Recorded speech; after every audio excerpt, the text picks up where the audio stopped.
How about some good news, huh? Two new people on the Trump team, Ice Cube and 50 Cent. 50 if you're really, really cool. These guys are cool, both very, very talented rappers and entrepreneurs, and they have both come out publicly for Donald Trump. They have endorsed him. I think it's fantastic. This is actually a big deal. Oh, by the way, I've met Ice Cube more than once. Ice Cube. He told me to call him Cube, and very, very cool guy. And they're both fed up with Democrats. Ice Cube, 50 in particular, doesn't like how high the Democrat tax plan is. And here's something to keep in mind. Number one, this is significant. It sends a signal. It freaks out Democrats, believe me. And it sends a signal to others that, yeah, it's okay to vote for Donald Trump. It is. And keep this in mind. The president has done a lot to reach out to African Americans, certainly as president, also as a candidate for president. You heard recently Candace Owens said that he might get 20% of the African American vote, which would be huge. But there's something else here that I really like, and I think it deserves to be highlighted and gets overlooked by everybody. Donald Trump was reaching out to people who don't look like him back when he did not need them. All right, here he is, along with Rosa Parks, the legend, and Muhammad Ali, receiving a civil rights award. Huh? How's that for cred in that community? Here he is with Al Sharpton. Take a look at Al Sharpton's face there. There's admiration. These guys worked together. They supported each other, the same causes. Herschel Walker played for the Generals, and he's still very close to the president. Anyway, again, a lot of politicians, when they need a constituency or when they want it to look a certain way with a constituency, they'll make overtures once they're already in the political game. Donald Trump did this a very, very long time ago. And I think it's because it's from the heart. All right, meanwhile, you heard from Rudy Giuliani. We all know we got this huge, huge story that most of the media are ignoring, Hunter's hard drive. It looks like potentially Joe Biden was meeting with Burisma when he was telling everybody he wasn't. That's according to the Post and Rudy Giuliani. Since not many people in the media are telling the story, the Trump campaign they put out this spot. How is that not a conflict of interest? It's not a conflict of interest. There's been no indication of any conflict of interest from Ukraine or anywhere else. Period. I'm not gonna respond to that. Let's focus on the problem. Focus on this man, what he's doing that no president has ever done. You're selling access to the president. You're a damn liar, man. You said I set up my son to work in an oil company. Isn't that what you said? Get your words straight, Jack. Do you think it was wrong for him to take that position, knowing that it was really because that company wanted access to you? Well, that's not true. You're saying things you do not know what you're talking about. No one said that. Who said that? Who said that?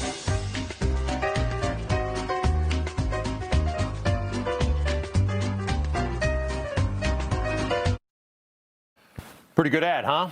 And Savannah Guthrie, she can be tough with Democrats sometimes, but she was probably a little bit over the line at that town hall. So why are the media covering for this guy? I don't totally understand it. Actually, I don't understand it hardly at all. But Rich Lowry, you know him, brilliant guy from the National Review. He talked about this in a piece. I'd like to read a chunk from it. He says this: never before have the media been so openly fearful of asking or reporting something that might hurt a presidential candidate. What are supposed to be the animating values of our adversarial press, informing the public, getting answers, holding the powerful to account, have all been subordinated to the protection racket that is coverage of Joe Biden.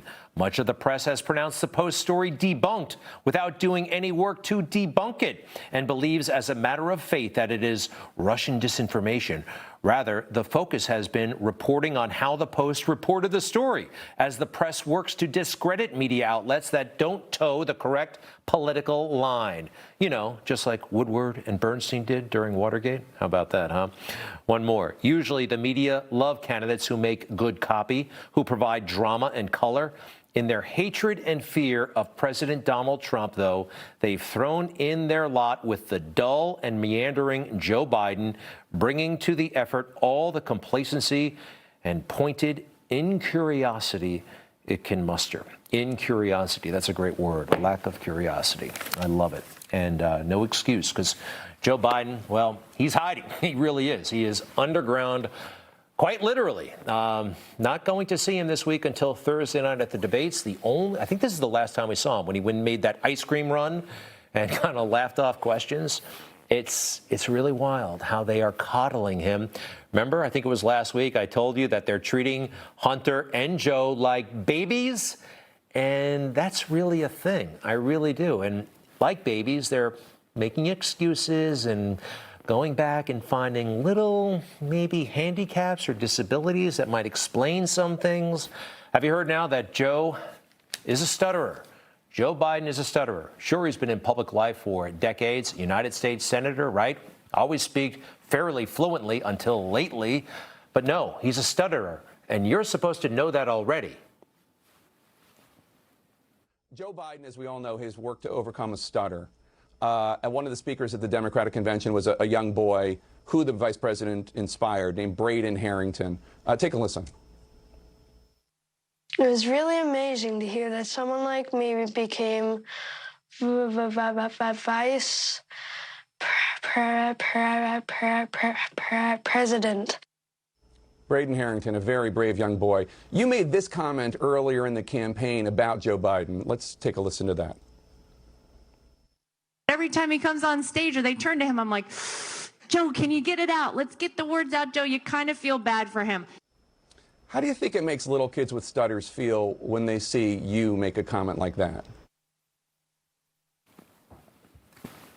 Is that one of the most ridiculous things you've ever seen? Using that little kid, Braden, as a human shield for Joe Biden. Joe's big enough to take these questions himself. I mean, again, you can be a well-informed person in America and have never heard of Joe Biden's stutter. I remember well when Joe Biden ran for president in 1987. I remember it because I was kind of weirdly intrigued by him. I'll tell you about that someday. But at his big speech, most important one of his life, when he declared for president, no mention of his stutter. I find that a little bit interesting. Here's a moment from that day. As today, I announce my candidacy for president of the United States of America. Didn't work out well for Joe. He got caught in a lot of bad things. Let's see. Number one, plagiarizing. He plagiarized some speeches, lied about his academic record, and back then the media, they were unafraid, and they pursued these matters, and he had to drop out of the race. What else is he known for? Badgering Anita Hill in 1991 or 1992. I mean, he was a real kind of a nasty guy. I do remember that, and I was taken aback. What else? More recently, let's face it, groping people and things like that. Now, political junkies, and there are some of them, will, oh, wait a second, no, this has always been part of his political biography. If you look in our great Bible, What It Takes, this is a book that's so terrible, by the way.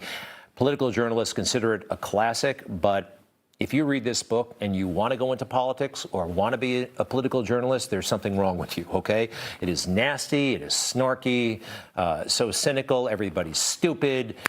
Just a joke, really, and it turned me off big time when I read it. But maybe on 203 page, it says that Joe Biden might have had a childhood stutter. Again, this was not his public brand. People were not widely aware of it, but now they are. Because the Biden campaign, they can't stop talking about it. And they are trying to make it, I think, a plea for sympathy, all right? Another reason to feel sorry for Joe. They're always hitting us with that. Notice? I think it's a thing. All right. Meanwhile, how's Joe's running mate doing? Kamala Harris. She is enjoying herself. Now, enjoying herself for a couple of reasons. Number one, no real scrutiny of her record. I'd like to know a few things. I mean, back in the good old days, Geraldine Ferraro ran. I mean, everybody went over her record, and she had that long press conference, and maybe it was unfair, but I thought it was, you know, when you enter the national stage, you get some tough questions. No one's been asking really tough questions of Kamala Harris, like her relationship with Willie Brown. Kind of, it's not necessarily disqualifying, but it wasn't very nice. And I think some more questions could be asked about that. And Willie Brown, the most important guy in California for a while, hooking her up with all kinds of jobs. I'm kind of curious about her record as Attorney General of California, as a prosecutor. I mean, it's not all bad. There's plenty of good there, but she's been skipping all this stuff somehow. And she just gets to kind of enjoy herself on this great big national stage. They put videos like this out, and to me, maybe I'm not the target audience, but I find them in this environment a little distasteful, a little bit in your face, a little bit, look how special I am.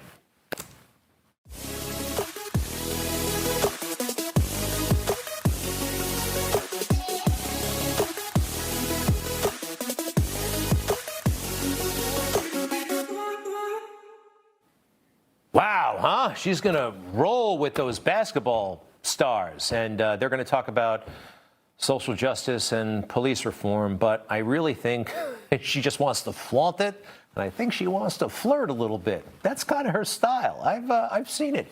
What else does she do? She just kind of likes to walk around like she's some sort of beauty queen. Let's see. This is from Florida, and the message on her Twitter account was, "Hello, Florida. Great to see you again." All right, I'd like to see a little bit of Florida in a message like that. Here's what she showed us.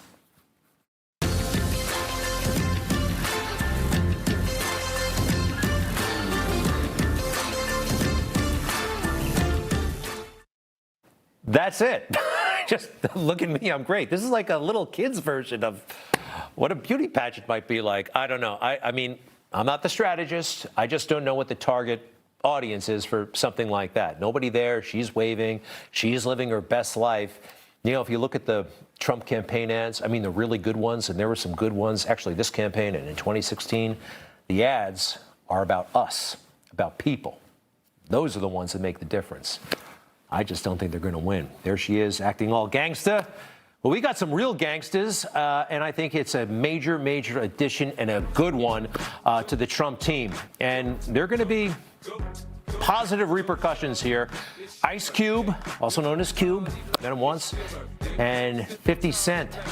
This is a big deal. They both publicly endorsed Trump. That sends a lot of signals to a lot of communities. And you watch, this will be a moment. This will be a moment. It'll go down as one. You just watched Newsmax TV, America's fastest growing cable news channel, now in more than 70 million homes. You can get Newsmax TV on your cable system or check your cable guide.